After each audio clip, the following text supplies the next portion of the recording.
네, 액션 스쿨 3프로팁 앱에 들어가 보셔서 확인해 보시면 좋겠고요. 오늘 오시는 이 게임 관련 연구원께서 책을 또 하나 갖고 오셨습니다. 리포트 이런 정도 리포트를 쓰려면 얼마나 걸립니까, 시간이? 사실 이런 게 이제 보통 인덱스 자료라고 얘기를 하잖아요. 정말 힘들죠. 그러니까 거진 책 한 권 쓰는 겁니다. 사실 이런 정도라면. 알겠습니다.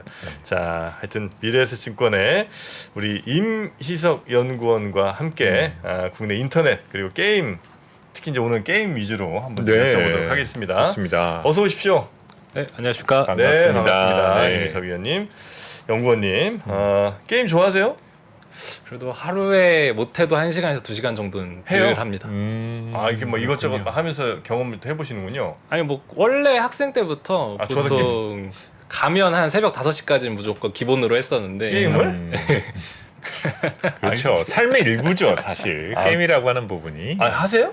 그럼요. 저도 합니다. 무슨 게임 하세요? 저는 얼마 전까지는 AFK 아레나 그 육성 게임을 주로 해왔어요. AFK 몇 년 정도 아레나? 했어요. AFK 아레나라고 예전에 유재석 씨가 광고하던 거 있거든요. 뭘 키우는 거예요? 뭘 육성? 그냥 영웅들을 이렇게 계속 키우는 약간 그런 것들인데 무의식적으로 그냥 했었던 거거든요. 그래요? 요즘은 조금 단순한 걸로 조금 갈아타려고 하고 있습니다. 이제. 네네. 저는 캔디 크러쉬인가 뭐 그런 건좀 예전에 단순 캔디 크러쉬 사가 막 이런 거. 그렇죠. 네네. 우리 연구원 뭐 하세요? 게임? 저는 이전에 좀 시간이 많을 때는 그냥 PC 게임, 뭐 RTS, 뭐 스타나 막 이런 류를 많이 했었는데 이제 직장 생활 하다 보니까 왜 사람들이 다 모바일 게임만 하게 되는지 제가 한 몇 년째 많이 느끼고 있죠. PC를 켜서 게임을 접속하는 것까지가 너무 힘들어요. 그러다 보니까 보통 교통편에서 많이 하고 집 가서 자기 전에 폰으로 하는 모바일 게임, 그 중에서도 제가 작년 하반기에 그래도 하루에 평균 1시간 반 정도 즐긴 작품이 탕탕특공대. 탕탕특공대? 탕탕특공대라고 뭐 산낙지 먹는 거예요? 학생들 사이에서는 작년 하반기에 가장 인기가 있었던 게임인데 탕탕특공대? MAU가 400만 명 정도 나옵니다. 이 친구가. 우리나라 게임이에요? 네. 저희 나라 게임은 아니고 그 싱가포르에 있는 합이라는 곳에서 만든 게임인데 중국 게임사라고 보시면 좋을 것 같아요. 탕탕 게임즈? 탕탕특공대. 탕탕특공대. 네. 그게 기존의 그 스팀 쪽에서 뱀파이어 서바이벌이라고 해서 유행을 한 게임이 있었는데 그거를 이제 중국 친구들이 모바일 버전으로 그 양식을 잘 따라 해가지고 내놨는데 중독성이 정말 어마어마하거든요. 그래요? 네. 그래서 직접 게임. 자, 근데 진짜 직업을 잘 선택하신 게 게임을 아무리 해도 옆에서 누가 뭐라고는 안 하게 되죠. 이게 뭐 지금 하는 일인데. 네. 자, 좋습니다. 여튼 오늘 이제 게임주 관련해서 워낙 이제 개인분들이 게임주도 많이 사셨을 거예요. 저도 있고 참 저도 있습니다. 저희 PD도 있어요. 죄송합니다. 죄송합니다. 갑자기 사과로 시작하는 그 친구가 NC 100만 원에 들어갔을 겁니다. 네. 네. 자, 그런데 게임 오늘 지금 벌써 주신 자료가 타이틀이 파노실록이에요. 그러면서 중국 재개방 시대에서의 투자라는 내용을 가져오셔서 아무래도 중국 쪽 내용이 많이 담겨 있는 자료가 될 것 같거든요. 네. 그래서 뭐 이 자료를 타이틀을 딱 정하셨을 때 무엇을 가장 주장하고 싶어서 딱 이 리포트를 쓰셨나요? 저는 한 파노라는 이 주제가 게임 업종에서 나온 게 정말 한 4, 5년 이상 될 정도로 해묵은 주제잖아요. 그렇죠. 그러나 이게 중국 시장이 뭐 열리고 단발적으로 파노가 발급된다고 했을 때 물론 만약에 발급받은 게임사가 있고 그 친구가 한 상한가를 갔다고 치더라도 결국에 성과로 증명하지 못하면 다 내려오는 모습을 지난 몇 년 동안 계속 보여줬거든요. 그러면 중요한 게 뭘까를 생각을 해보면 저는 중장기적으로 기업을 보는 입장에서는 결국 중국 시장이 열렸을 때 통할 수 있는 장르, 거기에서의 게임 개발력이 있는 회사인가를 봐야 된다라고 생각을 해요. 그냥 파노의 여부를 떠나서 어떤 게임의 경쟁력과 기업의 실질적인 뭐 수익 여부 등이 중요하다. 네, 근데 중국에서 이게- 먹히는 네, 그렇죠. 중국 시장에서 뭐 먹히는 게임인가 결국 이거를 주장하기 위해서는 중국 시장이 지난 10년 동안은 어떤 게임들이 전부 있었고 매출 점유율이나 그 인기 그리고 어떤 흥망성쇠가 있었는지를 알아야 네네. 올해, 내년 그리고 후년을 예상할 수 있다라고 생각을 해서 네. 이번에 한 10년 정도 게임 데이터를 전부 뭐 내자판호, 외자판호 그리고 중국의 탑 게임 50개 10년치를 담아서 이 와. 레포트를 좀 작성을 해보았습니다. 어우. 근데 이제 많은 투자자들이 걱정하는 게 중국은 갑자기 막 문을 닫는다라든지 또 내부적으로도 규제하는 일들이 좀 많았잖아요. 그런 측면에서 이제 이 중국이 게임 산업에 대한 이런 개방 기조자들이 최근에 조금 풀린다라고는 하는데 그게 계속될 변화를 우리가 보는 것이 맞는 건가요? 네, 이거에 대해서는 제가 좀 준비한 자료를 통해서 네, 같이 좋습니다. 말씀을 드리면 좋을 것 네. 같아요. 그리고 앞선 세션에서도 간단히 이 차트가 이제 소개가 됐었는데 네네. 가장 중요한 게 처음으로 중국 게임 시장이 본격적으로 성장한 이래 작년이 마이너스 10%. 그러니까 마이너스 성장률 자체가 놀라운 건데 거기에서도 마이너스 10%까지 간 거예요. 네. 그러면 이게 과거에 중국 시장이 어떤 식으로 컨트롤을 해왔는가를 보시면 좋을 것 네네. 같은데 판호 발급 수를 조절을 했어요. 제가 하나 차트를 더 말씀을 드리면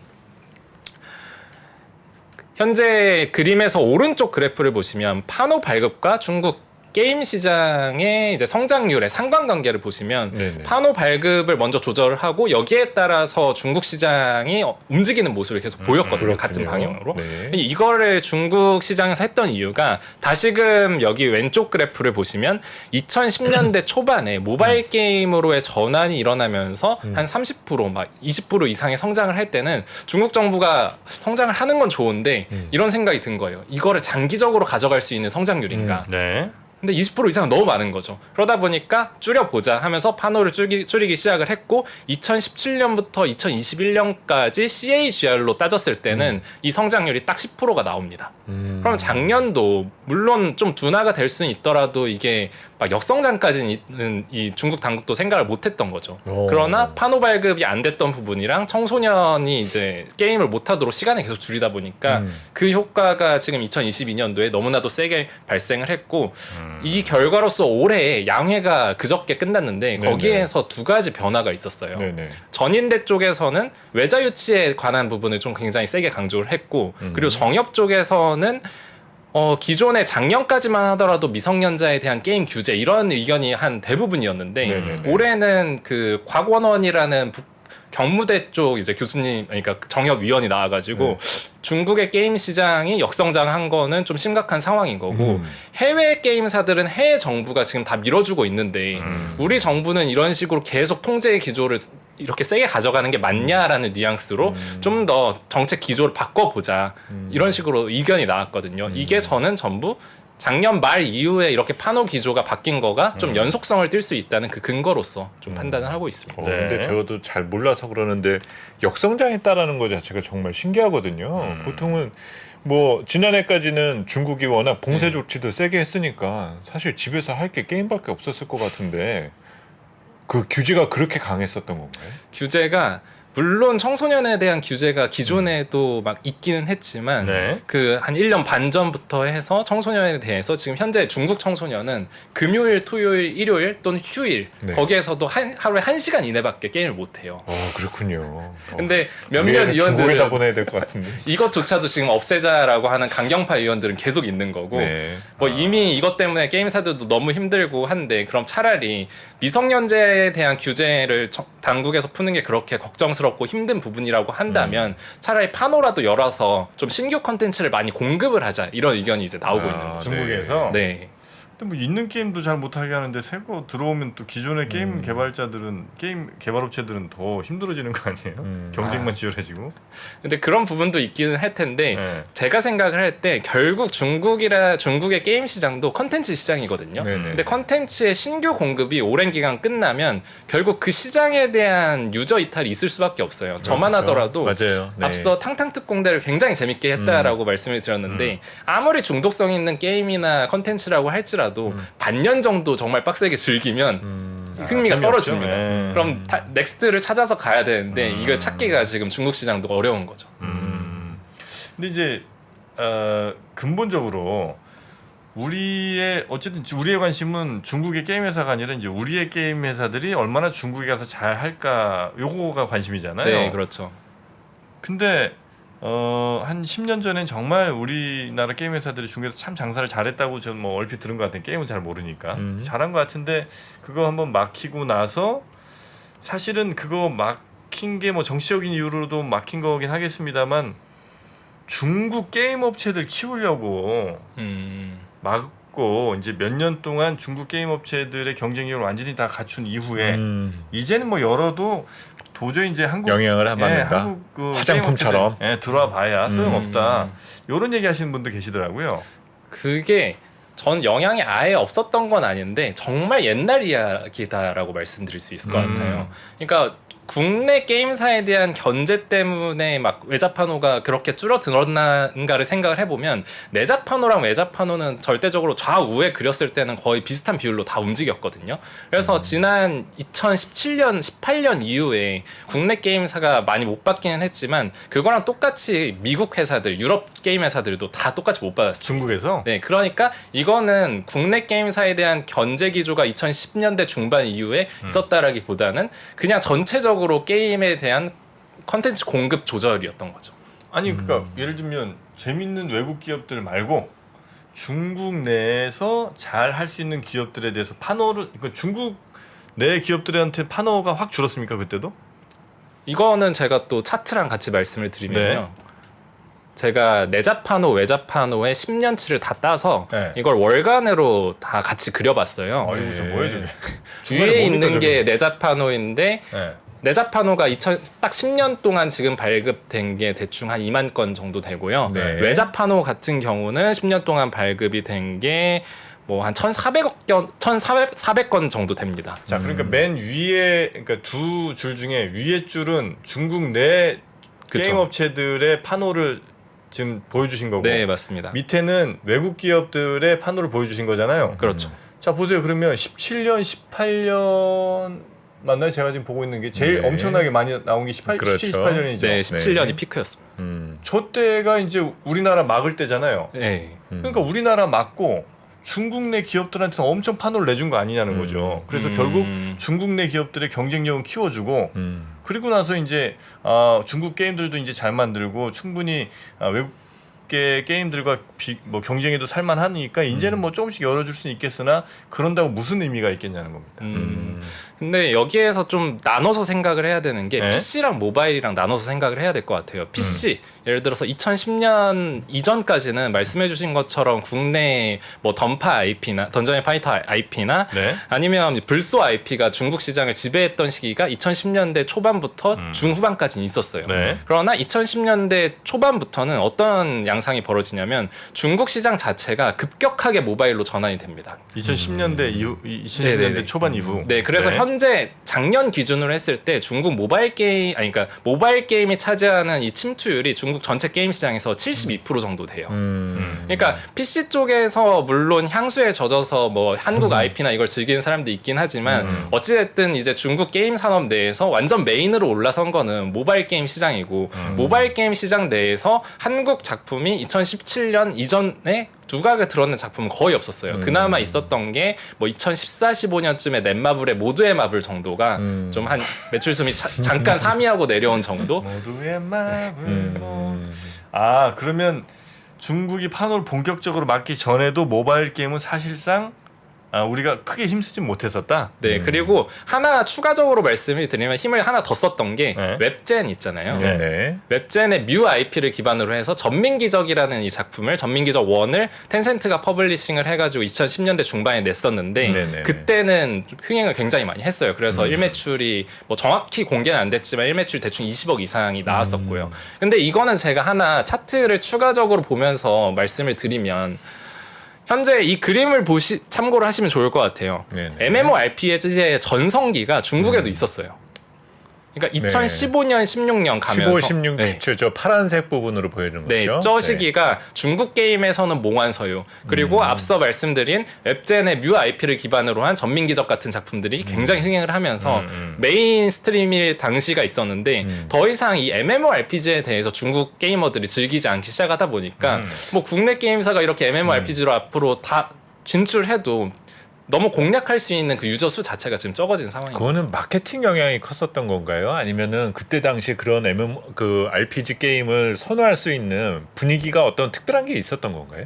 저는 이거는 뭐 제가 보통 사석에서 이런 식으로 표현을 네. 하는 건데 뭔가 국내에도 마찬가지고 중국도 마찬가지고 좀 동일하게 일어났던 게 PC에 대한 향수인 것 같아요. 그러니까 네. 이 게임 그 IP 자체가 스토리성으로 있어서 좋아했다라기보다는 그 시기에 자신을 좋아했던 거죠. 그냥 어렸을 때의 향수. 그러니까 지금 리니지나 이렇게 국내에서도 인기 있는 IP를 즐기시는 한 30대, 40대 분들이 조금 더 젊었을 때의 그 긴장감과 즐거움을 잊지 못해서 하는 경우가 굉장히 많거든요. 슬램덩크 같은 네. 케이스군요. 근데 리니지나 뭐 이런 국내에서 지금 잘 되고 있는 대부분의 IP들이 실질적으로 그 IP가 갖고 있는 스토리에 대해서 막 부각을 받는 건 아니잖아요. 네. 그렇죠. 중국도 마찬가지 케이스가 좀 많이 발생을 하고 캐주얼 장르에서 기존에 없었던 수집형 RPG가 2017년부터 음향사나 이런 작품들이 좀 본격적으로 인기를 끌면서 나타나기 시작을 하는데 게임에다가 모바일 게임의 스토리가 결합이 되면서 스토리까지 가진 이러한 게임들을 좀 중장기적으로 즐기기 좋겠다. 네. 이런 게 많이 발생을 한 거고요. 그리고 추가적으로 기존에 없었던 그 롤이 모바일화 됐던 네. 화평정영이나 롤 드리프트, 와일드 드리프트 이런 작품들이 딱 2017, 18년부터 급격하게 나오면서 그림에서 보이시는 것처럼 기존에 이 AOS 장르라는 게 사실상 비중이 없었는데 2016년에 화평정영이 출시가 되고 그리고 2019, 20쯤에 와일드 드리프트가 이제 같이 합류가 되면서 현재는 점유율로 따졌을 때는 28%까지 이렇게 점유하고 있는 상황인 거죠. 네. 근데 하나 또 궁금한 게요. 지금 최근에 중국 동향이 저렇다라는 거잖아요. 네. 근데 이제 중국 게임사들이 트렌드가 이제 세계 게임 산업에서도 영향력을 조금씩 키워가고 있는데 저런 것들이 이제 주류로 갈 수도 있게 되나요? 그러면? 저는 주류의 가능성은 지금 보여준다라고 생각을 해요. 국내도 마찬가지로 현재는 장르 다변화가 조금 더 일어나고 있는 상황이고요.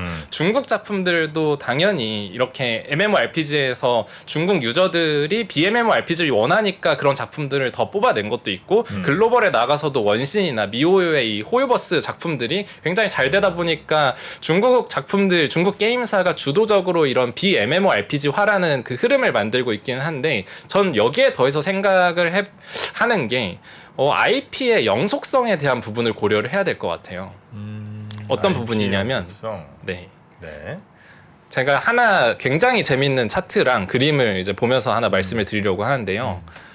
지금 현재는 원신 이 미호요 이 회사가 어마어마하게 가치가 커졌지만 네. 그 이전에 이 회사를 처음 만든 게임은 붕괴 시리즈예요. 붕괴요. 네, 붕괴라는 이 IP가 네. 2011년에 아래 그림, 맨 왼쪽 그림, Fly Me to the Moon이라는 저 작품으로 처음에 나왔는데 인기가 정말 없었어요. 네. 그러다가 붕괴 학원이라는 작품이 2012년에 나오고 이것도 인기가 없었어요. 그러다가 붕괴 학원 2라는 작품이 2014년에 업데이트가 되면서 이 스토리는 생각보다 괜찮은데 여기에 더해서 그래픽까지 올라오네 하면서 중국 유저들이 즐기기 시작했던 거예요. 그래서 이 붕괴라는 이 IP가 스토리를 기반으로 좀 재미를 어느 정도 끌기 시작을 했고 여기에서 2차, 3차 창작물이 발생을 하기 시작을 합니다. 애니메이션도 제작이 되고 굿즈도 네. 다 제작이 되고요. 그러다가 2016년 말, 2017년에 와서는 지금 저는 오늘 출근하면서도 국내 지하철역에서 붕괴 3RD가 광고되는 거를 계속 보면서 왔거든요. 그래요. 붕괴 이제 3RD가 출시가 되면서 이 IP가 빨아들이는 이 매출액이 어마어마하게 지금 증가를 하게 됐죠. 일본 게임이에요? 이거 중국 게임입니다. 중국 게임이에요? 그 원신 만든 회사 있잖아요. 그 회사가 이걸로 시작을 했어요. 몰라. 그러니까 지금은 거의 글로벌에서 일명 갓게임이라고 불리는 원신이 일매출이 100억이 넘거든요. 일 매출이? 현재 글로벌 전체로 따졌을 때 세 손가락 안에 드는 게임입니다. 아 그게 원신이에요? 네. 근데 그거 만든 회사가 전에 만든 게 붕괴예요? 네네네. 이걸로 성장을 했죠. 붕괴는 뭐가 붕괴되는 거예요? 세상이 붕괴됩니다. 세상이. 그래서 완전히 이 세계관을 공유하는 건 아닌데 이 붕괴 세계관이랑 원신 세계관이랑 평행 그 우주여가지고 이 큰 틀의 세계관은 공유를 합니다. 그래서 이 친구들은 네. 계속 이 신규 IP를 그 세계관 내에서 조금씩 평행세계 느낌으로 늘리면서 사람들이 재미를 갖고서 여기에 이제 애들이 빠져드는 거죠. 이 IP, 이 작품. 그래서 원신이 처음에 큰 거는 그래픽적으로 너무나도 기술력이 뛰어나다 보니까 뭐 이런 작품이 있다고 하면서 모바일로도 이런 작품을 즐길 수 있다라고 하면서 사람들이 시작을 했는데 지금은 원신이 집중을 하고 있는 게 그 친구들이 원래 이거를 이 원신을 딱 개발을 할 때 썼던 개발비가 1억 달러예요. 근데 더 놀라운 것은 연간의 컨텐츠 업데이트 비용, 이 연간 컨텐츠 이 제작비로 쓰는 게 2억 달러입니다. 장난해요. 2천억이요? 야. 네. 진짜 글로벌 기업이군요. 이 회사 이름이 뭐라고요? 미호요인데 지금은 그 메타버스를 좀 섞어서 일반 대중한테 호요버스 느낌으로 가고 있습니다. 이거 우리나라 사람도 많이 합니까? 국내에서도 지금 모바일 기준으로 했을 때 원신이 작년도 한 5위권 했고요. 지금도 1월, 2월 데이터로 했을 때 한 5위에서 6위 정도 하고 있습니다. 와, 그래요. 어마어마하네. 1년에 그러니까 컨텐츠 업데이트 비용만 2천억을 쓰고 맨 처음 개발할 때 1천억 네. 꽂아넣고 근데 어차피 1매출이 100억 정도 나왔으면 개발비 10일 만에 뽑은 거잖아요. 뭐 할 수 있네요. 그리고 지금도 1매출이 100억 수준이 나오니까 이건 충분히 투자할 수 있고 이 친구들이 그 자신감을 갖고 투자하는 게 제가 이 앞서서 보여드리고 있는 이 붕괴 IP에서 실험을 한 이 서브컬처 장르에서의 스토리가 가지는 세계관이 가지는 영속성을 증명했기 때문이에요. 여기에서 재밌는 스토리를 계속 주입을 하고 이걸 기술적으로 정말 게임으로 구현할 수 있는 장르는 많잖아요. 뭐 슈팅 네네. 장르도 있고 뭐 카드 장르도 있고 이런 걸 다변화시켰을 때 이 IP가 죽지 않고서 끊임없이 매출을 창출시킨다라는 걸 붕괴로 깨달았고 그거를 이제 원신으로 이어가고 있는 거죠. 뭘로 근데 사람들이 여기다 돈 쓰는 거예요? 뭐 아이템 사요? 그쵸. 현질이랑 스킨 이런 부분이죠. 그리고 아무래도 이러한 류의 게임들이 기본적으로 가장 많이 따라가는 게 수집형 RPG를 기반으로 하다 보니까 그 게임 내에서도 등급이 있는 캐릭터들 좀 더 높은 등급의 캐릭터를 만들기 위해서 뭐 캐릭터를 뭐 2개 그리고 3개, 4개 막 이렇게 뽑아야 되는데 어느 정도는 가챠 요소가 뭐 원신은 좀 덜하긴 하지만 대부분의 서브컬처 이러한 서브컬처 수집형 RPG에는 가챠 요소로 간다라고 보시면 좋을 것 같습니다. 네. 야, 무의식 중에 결제하게 되죠. 그래요? 그렇죠. 더군다나 요새는 또 페이 시장이나 결제 워낙 시스템이 잘 쉬워지다 돼 보니까 네.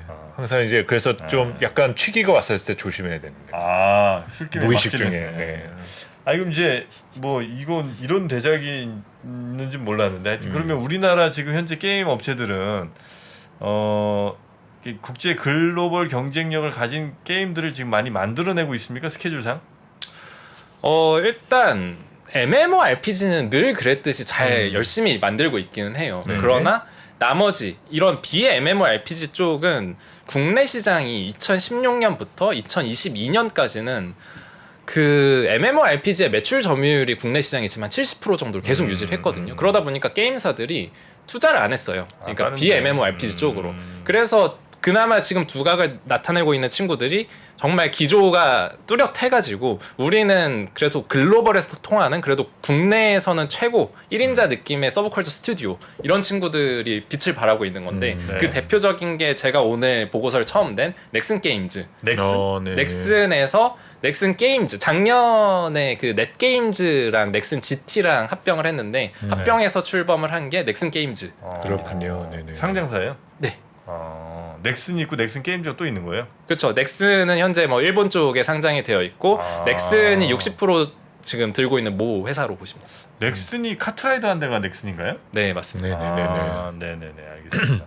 그래서 넥슨 게임즈에서 만드는 블루 아카이브라는 작품이 있는데요. 블루 아카이브. 이 작품이 나온 지가 딱 이제 2년 한 2개월 정도 돼가고 이미 나왔어요? 네네네. 네. 일본 지역에서 2년 전에 출시를 했고요. 근데 이게 굉장히 재밌는 게 뭐냐면 일본 지역에서 물론 처음에 나왔을 때도 흥행을 했는데 2년이 넘어가는 지금 시점에도 계속 매출이 올라오고 있어요. 그래서 제가 이거 하나 그래프를 또 하나 말씀을 드리면 현재 왼쪽 그래프에서 보이시는 것처럼 블루 아카이브 이 작품의 분기 매출 추이 올라오는 걸 보시면 이게 네. 말도 안 되는 그 기울기거든요. 그러니까 일반적으로 모바일 게임은 나왔을 때 다 특히나 MMORPG는 뭐 분기반이 분기로 한 20%에서 30% 정도 빠지는 게 일반적인데 이 친구는 계속 올라오는 거죠. 앞서 말씀드린 원신 여기에서 중국 지역은 뭐 파편화가 되어 있다 보니까 제가 데이터는 iOS 매출액만 합산을 한 다음에 글로벌로 따진 건데 원신 매출액도 이 글로벌에서 잘 나가는 이 대작 게임이 전혀 꺾이지가 않고 있잖아요. 네네. 이게 근간이 되는 게 결국 스토리 그리고 2차, 3차 창작물의 이 존재 때문인 거죠. 그러나 이 블루 아카이브가 원신에 비해서 본다면 작아 보일 수 있긴 하지만 일본 서브컬처류 게임 중에서는 세 손가락 안에 지금 드는 수준으로 올라왔고요. 그리고 올해 뭐 1월, 2월 전체 게임 데이터를 합쳐서 일본 지역에서 매출 순위로 따지더라도 10위 이내를 지금 자리를 하고 있습니다. 서브컬처류 게임은 뭐예요? 일명 옛날에 결국 일본 지역에서 많이 파생이 됐던 건데 광의의 의미로 따졌을 때는 애니메이션류, 카툰 렌더링을 기반으로 한 이런 캐릭터들을 모으는 류가 대부분 서브컬처 게임이라고 보시면 되고 좀 더 저는 거기서 깊게 들어가면 그냥 굉장히 예쁜 소녀들과 소년들을 모으는 게임이라고 정의할 수 있을 것 같아요. 프린세스 메이커 이런 건가?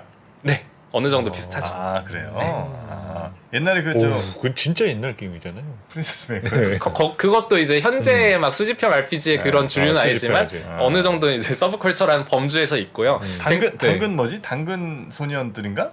그 또 얼마 전에 그 있었잖아요. 마차 소녀들인가? 말 소녀들? 그 우마무스메 말달들. 아, 네. 말달들. 네, 네. 우마무스메. 아, 그것도 그럼 약간 서브컬처류예요. 그게 완전 대표적인 서브컬처류고 아. 그 게임도 출시된 지가 이미 1년이 훨씬 훌쩍 넘었는데 이제 한 2년 됐죠. 1년에 벌어들이는 게 1조가 그냥 넘습니다. 1년에 1조를 벌어요? 네. 말달들이? 네. 와. 평균적으로 이 말달들이 일본에서 1매출이 30억에서 40억 정도가 나오거든요. 일 매출이? 네. 그리고 와. 이 블루 아카이브도 이번에 업데이트를 했을 때 1매출이 20억에서 다시 30억대까지 올라갔다가 지금 이제 떨어진 상황인데 그래도 뭐 1월, 2월 봤을 때는 일본에서 한 10억 정도는 해줬죠. 뭐 당근 사는데 저 돈 쓰는 거 이거는? 이것도 스킨 사고 뭐 이러는 근데 거예요? 이것도 결국에 좀 그런 류예요.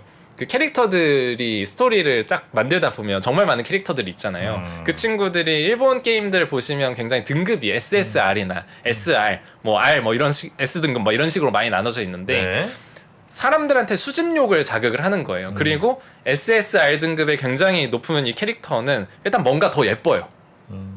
예쁘고 육감적이고 막 이런 면들이 있어서 이거는 수집할 수밖에 없는 그런 부분들을 좀 많이 이제 만들어내고 아 그래요? 이제 막상 하나를 뽑았는데 이 친구를 업그레이드를 하려면 또 한 장이 필요한 거예요. 그래서 그게 나올 때까지 또 하는 거죠. 거기에 이제 돈을 쓰는 사람이 꽤 많다 이거죠. 어마어마하게 많죠. 좀 대단합니다. 좀 게임의 세계도 정말 그렇네요. 대단해요. 네. 그래서 우리나라 게임 회사 중에는 지금 넥슨 게임즈, 저는 이 서브컬처 스튜디오로 3대장이라고 보통 세미나 때 말씀을 네. 드리는데 그 3대장으로는 이 블루 아카이브를 만든 MX 스튜디오 넥슨 게임즈고 그리고 두 번째는 니케를 들어보셨죠? 네? 시프트업. 무슨 저도 잘 몰라요. 푸시요? 12월에 가장 국내 게임사가 출시해가지고 글로벌에서 성공을 거둔 게임이 니케라는 게임이 있어요. 니케? 네. 네네. 아 그 저 나이키의 그 니케 맞나요? 아 그건 그쵸 NIKK라고 해서 아 그래요? 니케 승리의 여신이라는 승리의 게임. 여신. 네. 걔가 니케인데. 아 원래 그게 그 이름인 거예요. 그 나이키가 거기서 나왔잖아요. 아 진짜요? 제가 그걸 몰랐어가지고. 아 형님. 아 나이키 니케. 네, 아 맞군요. 왜 승리의 여신? 네. 네네. 그 게임이 나왔는데 그건 나중에 이제 집 가서 해보시면 좀 몇 시간 굉장히 좀 재밌게 아주. 아 전 게임을 기본적으로 안 좋아해요. 근데 눈호강을 하실 수가 아 있습니다. 그래요? 네, 네. 네. 그래서 니케를 깔아 보시면 좀 굉장히 기존에 있었던 중국류 이 서브컬처 게임들이 좀 소년소녀하고 이런 느낌이었다면 니케는 좀 더 좀 이제 굉장히 육감적인 친구들 이런 느낌으로 갔고요. 그런 게임은 제가 좋아합니다. 네, 그게 글로벌에서 일본 지역이랑 미국에서 진짜 잘 되고 있거든요. 그래서 이 니케 시프트업 그러니까 시프트업의 뭐 유니콘 이미 된 지가 오래됐고 그 당시에 뭐 언론에서 나오기로는 이 친구들이 2조 3조 이상 가치를 받아야 된다 이런 소리까지 나왔었거든요.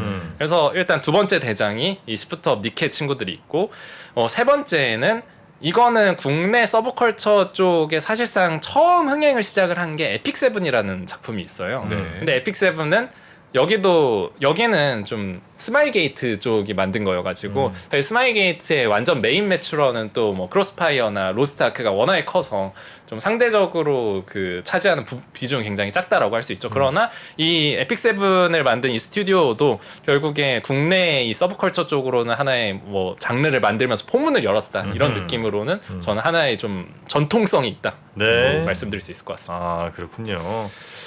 자, 오늘 이렇게 뭐 지금 중국 쪽 얘기나 또 여러 IP에 대한 뭐 일매출이나 뭐 연매출 내용 들어보면 되게 막 희망적인 내용이나 흥나는 일들이 참 많은데 사실 게임 관련 투자하시는 분들은 별로 지금 재미도 못 보고 사실 한숨만 좀 나오고 있는 네. 상황이거든요. 한 3년째. 네, 그래서 네. 또 게임 회사가 돈을 못 번다라는 것에 의심을 갖고 있지는 않지만 이렇게 주식이 재미없으니까 뭔가 좀 힘을 살려볼 만한 어떤 이유 등이 있다라면 무엇이 있을지 또 그게 언제쯤 등장할지를 좀 가장 답답해 하시거든요.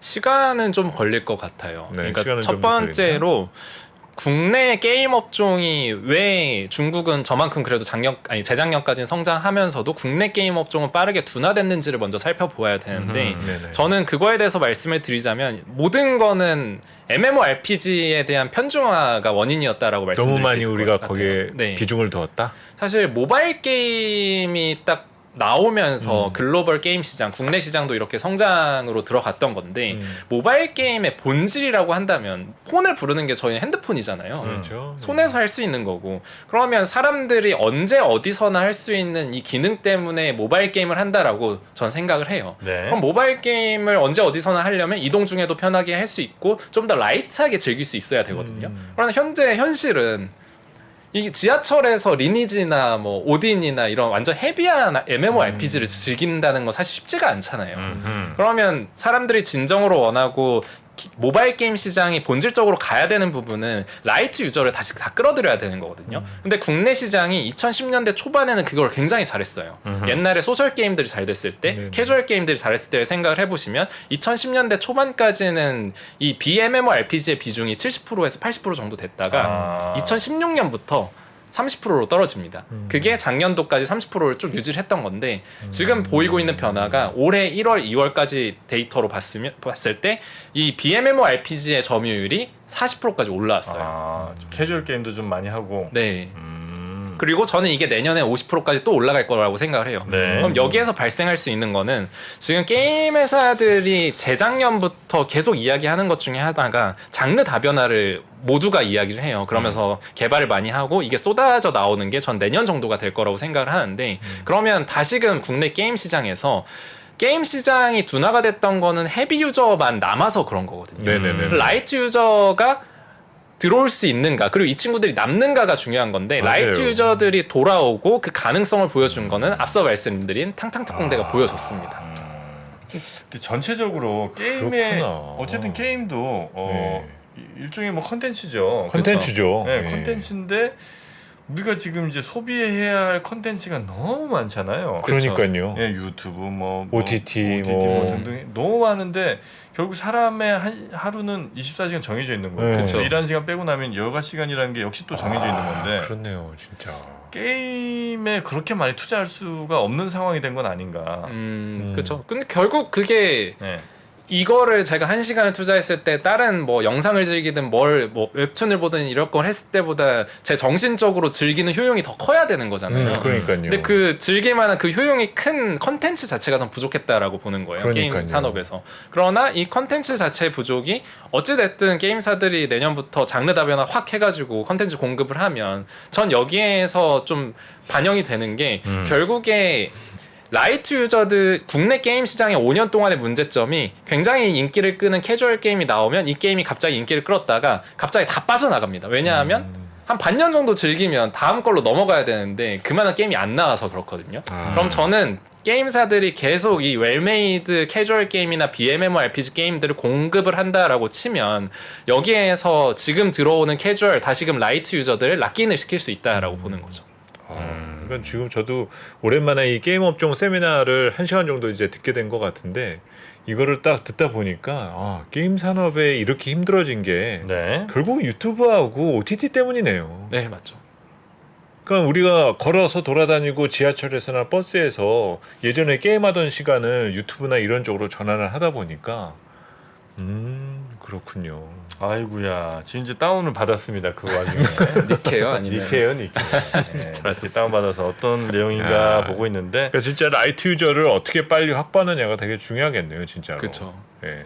그래서 또 저는 근데 가능성을 한 가지만 더 본다면 중장기적으로 과연 이 친구들이 스토리, OTT IP랑 경쟁을 할 수 있는가, 뭐 영상 이런 물들이랑 가능하다라고 봅니다. 왜냐하면 서브컬처나 이런 쪽으로 요즘 많이 시도가 되고 있고 좀 시너지 효과를 발휘를 하는 게 기존의 글로벌에서 인기를 끈 웹툰이나 웹소설 그리고 만화 IP를 게임화를 시키고 이걸 서브컬처 느낌으로 냈을 때 게이머들이 재미를 느끼고 이게 흥행을 하는 그 빈도가 계속 높아지고 있거든요. 네네네. 그러면 사람들이 1차적으로 영상 쪽에서 이걸 즐겨서 이 IP를 알게 된다라고 했을지라도 중장기적으로 그 알프나 이런 걸 봤을 때는 게임 쪽에서 낼 수 있는 그 매출이 더 높을 수도 있다. 뭐 저는 요즘 그런 거를 좀 희망적으로 생각을 하고 있습니다. 그렇군요. 네, 이 총을 쏘는 게 핵심이 아니군요. 그 사이에 또 해보시는 건가요? 네, 이게 무슨 게임인지 또 알아요, 여러분께 설명을 그렇죠. 저도 이따가 좀 받아봐야 되겠네요. 네, 이 총은 막 쏘는데 그 타겟이 목표가 아닌 것 같습니다. 그런가요? 어떤 내용인지 또 네, 아주 바람직한 또 게임 하나를 또 알게 된 것 같네요. 네, 우리 연구원님 덕분에. 자, 그래서 이제 시간이 많지 않은데 네네. 우리나라 게임사 중 사실 이제 우리나라 게임에 투자하신 분들이 많을 거 아닙니까? 근데 네. 언제 도대체 나 이거 그러니까 환불 받고 싶다는 분들이 많아요, 사실. 원래 그냥 산 가격에만 달라고. 무슨 펄업이 쓴 무슨 도깨비를 해갖고 뭘 한다든 둥 해서 엄청 얘기가 많았는데 결국은 뭐 게임은 맨날 저 개발 일정 밀려나고 또 뭐 한다는 건 안 하고 이래서 이게 게임 회사 어떻게 믿고 투자하겠냐 이런 불만들이 많거든요. 네. 지금 뭐 어떤 스케줄이라든지 아니면 뭐 게임 우리나라 회사들 지금 상황들 간략하게 좀 정리 좀 부탁드려도 되겠습니까? 네, 간략하게 정리를 드리면 일단 2023년도는 기대를 좀 어느 정도는 기대치를 지금 낮추셔야 되는 좀 좋지 않은 상황이에요. 또 낮춰요? 네. 아니 그동안 낮춘 게 얼마인데 더 낮춰. 도깨비 안 나와요, 도깨비? 아직 제가 하는 건 없습니다. 일정. 그래서 올해 일단 대형사부터 말씀을 드리면 지금 크래프톤은 이미 작년 12월에 칼리스토 프로토콜을 냈기 때문에 대형 뭐 트리플 A급 뭐 이런 게임이 없는 상황이 있고 NC소프트가 TL이 존재하기는 하지만 이게 뭐 완전히 성공을 장담할 수 있다. 이걸 단언적으로 말씀을 드리기에는 아직 해외 쪽에서 이렇게 MMORPG로 도전을 하는 게 뭐 쉽지는 않았다 보니까 여기에 대해서는 뭐 기대치를 완전 높게 잡는 건 현재 저는 위험하다라고 생각을 하고요. 뭐 세 번째로 뭐 넷마블 이 친구들을 봤을 때는 넷마블은 좀 괜찮다라고 생각을 해요. 네. 왜냐하면 앞서 말씀드린 중국으로의 올해 포문을 여는 기업이 넷마블입니다. 넷마블에서 4개의 중국 게임이 나오는데 거기에서도 제2의 나라라는 글로벌에서 히트를 친 IP를 기반으로 해서 처음에 글로벌 출시가 됐을 때 첫 달 일매출이 30억이 나오고 첫 분기 일매출이 20억대가 나왔는데 이 친구가 한 4분기쯤에 저는 중국에 나온다라고 출시를 예상을 하고 있거든요. 네. 그래서 여기에서 넷마블은 수익성 강화를 올해 하반기부터는 점진적으로 끌어올릴 수 있는 상황이고 그나마 아랫단으로 시총단에 좀 더 내려오면 카카오 게임즈가 당장의 신작 라인업은 좀 강력하게 보유를 하고 있습니다. 그래서 3월 21일 날 아케이즈 워 출시에 이어서 2분기에는 RS 이 작품을 출시를 할 예정이어서 네. 뭐 신작 모멘텀만 따졌을 때는 저는 가장 기대를 하고 있는 거는 카카오 게임즈이고요. 그리고 내년도로 넘어가서 추가적으로 한 말씀만 더 드리면 긍정적인 변화 딱 2가지가 지금 게임 업종에 나타났다라고 말씀을 드릴 수 있을 것 같아요. 네. 첫 번째는 재택근무가 이제 없어진 점. 네. 그리고 이제 주 69시간. 그러니까 52시간 철폐는 네. 게임사들한테 너무 좋은 거예요. 네.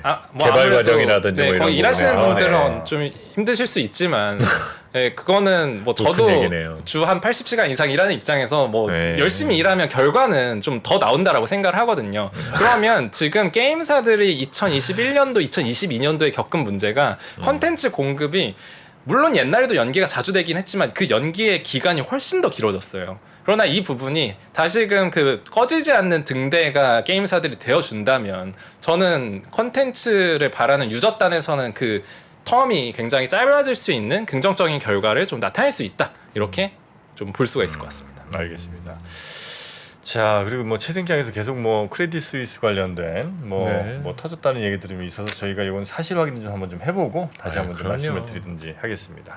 자, 게임 힘겨운 한 2, 3년을 우리 투자자분들이 아마 보내신 것 같은데 올해도 역시 아주 핑크빛 전망은 아닌 걸로 네. 저는 이해를 좀 하겠습니다. 잘 철저하게 잘 분석해서 그래도 그 안에서 한번 기회는 다시 한번 찾아보는 시간 저희가 조만간 다시 한번 마련하도록 하겠습니다. 네. 자, 오늘 게임 업종 오늘 설명. 게임 산업도 산업이지만 네. 게임 얘기를 많이 들었네요.